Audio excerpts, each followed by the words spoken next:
طارق، آپ نے آواز کا استعمال ریڈیو سے شروع کیا 1960 میں شاید. آپ نہیں، آواز کا استعمال تو پیدائش پر ہی رونا شروع کر دیا مطلب لوگوں کے لیے؟ جی، ریڈیو سے شروع کیا. جی ہاں، ریڈیو 1960 تقریباً یہی تھا.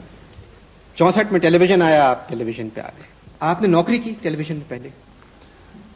نوکری کا انور یہ سن لیں کہ 64 میں ریڈیو پر 150 روپے پہ ملازم ہوا تھا جی. اور 150 پر ہی نوکری چھوڑی.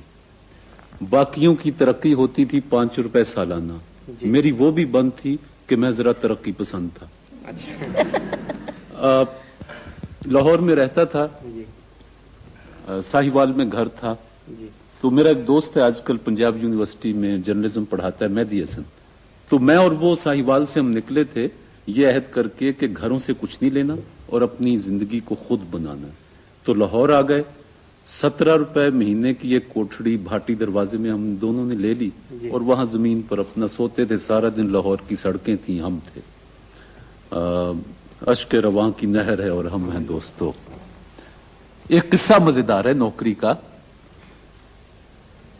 گرمیوں کی چھٹیاں ہوتی تھیں تو لا کالج کا ہاسٹل ہے لاہور میں جو، وہ خالی ہو جاتا تھا. تو یہ جو 17 روپے کی کوٹھڑی تھی اس میں پنکھا بھی نہیں تھا تو گرمی بڑی لگتی تھی. جی. گلی میں ہم اس لیے نہیں سوتے تھے کہ ہم دونوں کو یہ غلط فہمی تھی کہ سامنے کے گھر میں کوئی ہمیں دیکھتا ہے اور ہم ہیرو ہیں. اچھا. تو لہذا گلی میں نہیں سو سکتے. اب بند کمرے میں سو رہے ہیں اور جو بھی جی. ہوتا یہ تھا کہ شام کو 7-8 بجے ہم اپنے بستر لگا کے باہر اور لاہور کی سڑکیں ناپنے نکل جاتے تھے. رات کو 11-12-1 بجے آتے تھے، بستر ٹھنڈے ہو چکے ہوتے تھے، سو لیتے تھے. ایک دن آتا ہوں تو دیکھتا ہوں کہ وہ جو ساتھ کے کمرے میں صفائی کرنے والے وہاں رہتے تھے ساتھی، وہ ایک ہٹا کٹا کالا سیاہ رنگ اس کا، اوپر سے چاند چمک رہا اور میری چارپائی پہ لیٹا ہوا میرے بستر پر. میں نے آ کے اس کو جگایا. میں نے کہا کون ہے تو؟ اٹھ. تو اس نے میرے خاندان سے اپنے خاندان کے ناقابل یقین رشتے جوڑے اور میں اس کی صحت دیکھ کے بھی خوف زدہ ہو گیا. اب میں اسے جگا رہا ہوں، وہ مجھے برا بھلا کہہ رہا ہے اور کہہ رہا ہے سر پاڑ دیاں گا، کون ہے پراں ہو جا. پتہ نہیں وہ نیند کی غنودگی میں تھا کیا تھا. اب میں لا کالج کی وہ ہاسٹل کی سیڑھیوں پر بیٹھا ہوں اور سوچ رہا ہوں کہ باری تعالیٰ اس لاہور میں فاقہ بھی کر لیا، سڑکوں پر بھی گھوم لیا، ہر طرح کی سختی اٹھا لی. آج مجھے گالیاں بھی، باقاعدہ گالیاں جو ہوتی وہ بھی پڑ گئی ہیں. تو میں بیٹھا اب سوچ رہا تھا.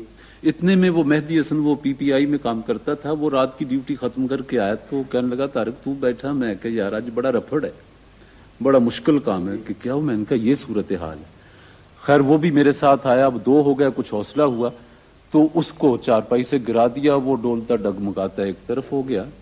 میں نے کہا کہ مہدی ایک بات سن لے کہ اب میری تقدیر بدل جائے گی، کیونکہ اس سے زیادہ ذلت اس لاہور میں میری اور نہیں ہو سکتی کہ اس طرح کی گالیاں مجھے آج اس شخص نے دی ہیں بلا وجہ.